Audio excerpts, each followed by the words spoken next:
Okay, so it's Chaplain Chat spooky time. Yes, I promised you a creepy story. Here it goes. So there was this patient who I was called to his room to see. This is when I was doing one of my internships. And when I looked at his Epic record, I saw that there was a psych consult that had been sent through that had not been fulfilled yet. So immediately I'm like, okay, we got some weird stuff going on here. But I also noticed when I approached his room that he did not have a sitter. For those of you who have not worked in a hospital context, if they are worried about a patient having a psychosis break or being a danger to themselves or others, they will assign a one-to-one sitter. This patient did not have that. But he had requested to see a chaplain. So when I came up to his room, I checked in with his nurse first. And that is so important. You always want to check with their nurses first. Ask me how I know. That's a story for a different day. But I checked with the nurse first, and the nurse was like, he's been pretty calm today. You know, nothing out of the ordinary. You know, he's just requesting to see a chaplain. So I'm like, okay, that's Gucci. I'll go in and see him. The first thing I noticed when I went in his room is that he was not in his bed. He was sitting in the chair. And as he was sitting in the chair, though, he had his knees kind of curled up to his chest. And he was sitting there, kind of rocking back and forth. So I kind of approach with caution. As I come in the room, I knock on the door, all the things, introduce myself. And his response to me is he turns, because I told you he was in the chair with his knees to his chest kind of rocking. What I left out is he was looking towards the window. And so after I said my name and that I was there from spiritual care, he looked and said, "Oh, you're the chaplain. I've been waiting for you." You've been waiting on me. What in the nefarious? If you have never seen the movie Nefarious, I think it came on Amazon. After you're done watching this video, go look it up. Okay? Me. What the deuce? Okay. So I'm like, yeah, absolutely. I definitely would like to talk to you. So what's on your heart? Why did you want to see me? And he starts to tell me that he is possessed by a demon. Now, my theological framework does not allow me to believe that people are necessarily possessed by a demon. Can you be oppressed by a demon? Yeah, that's typically what I think. But then I also had to interrogate my own beliefs more and say, well, if this person is not a believer, I guess anything goes, right?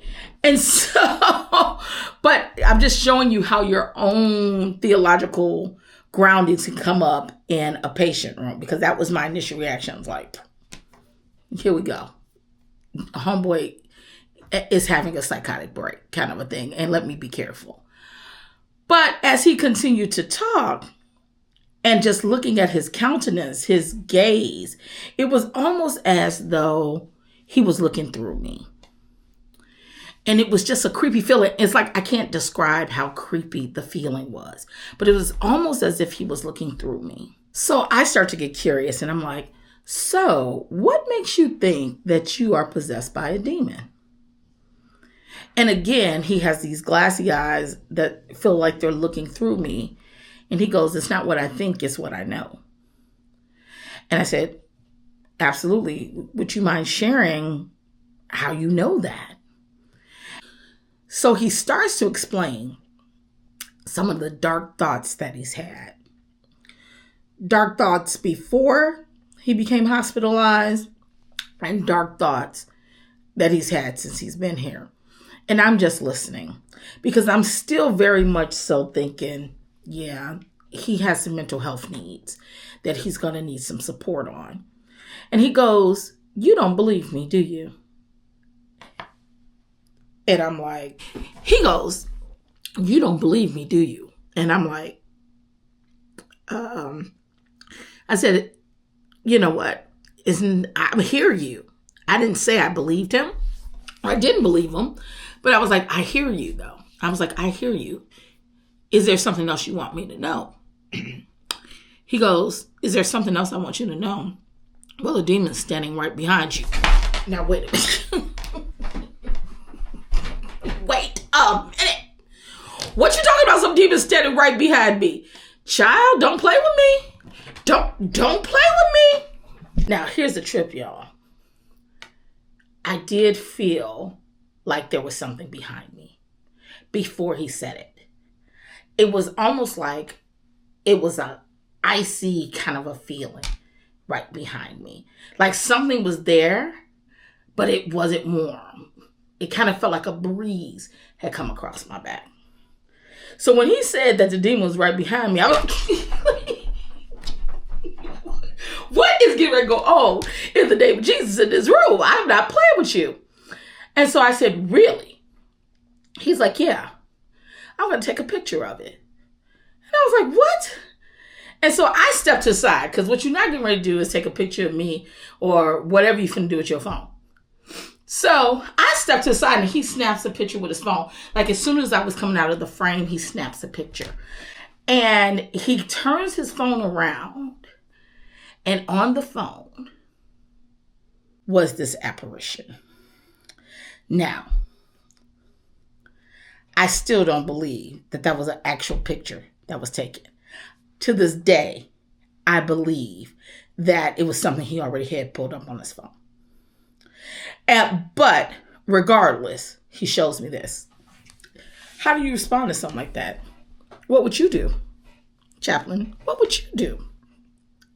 And I go, whoa. So when he shows it to me, I'm still like, But I'm like, whoa, that's strange. That's what I said to him. Whoa, that's weird or something like that. He said, that's strange or that's weird. He's like, isn't it? And so I said, after that, though, I was like, I'm not playing no more games with him. I didn't listen to his story. He done took a picture of a demon behind me, supposedly. Sir, what can I do for you? So I said to him, I'm like, I can see that this is troubling for you and unsettling. What can I do to help you? Because you called a chaplain. And he was like, well, can you do an exorcism? Do I have a collar on my neck? Am I a man? Am I a priest? Does it look like I can do an exorcism? That's all the things that were going through my head. And I was like, actually, no, I cannot. I said, but what I can do is pray for you. Would you like me to pray? And he said yes. So that's what I did. I prayed for him. Afterwards, I was like, all right, so I'm going to leave. He was like, I feel a little lighter now. Thank you for that. I noticed his eyes were no longer looking through me. Do with that what y'all will. But now we need to fast forward to part 2. I'm going to do part 2 on a separate video. Because, baby, the spookiness is not over just because I left that room. Tune in next time. If you're new around here, my name is Leslie. I am making the videos that I wish existed when I was discerning becoming a chaplain. Like, subscribe, follow, share, comment below. What would you have done? You so big and bad. What would you have done in this scenario? I would love to hear it. And stay tuned for part 2. Grace and peace.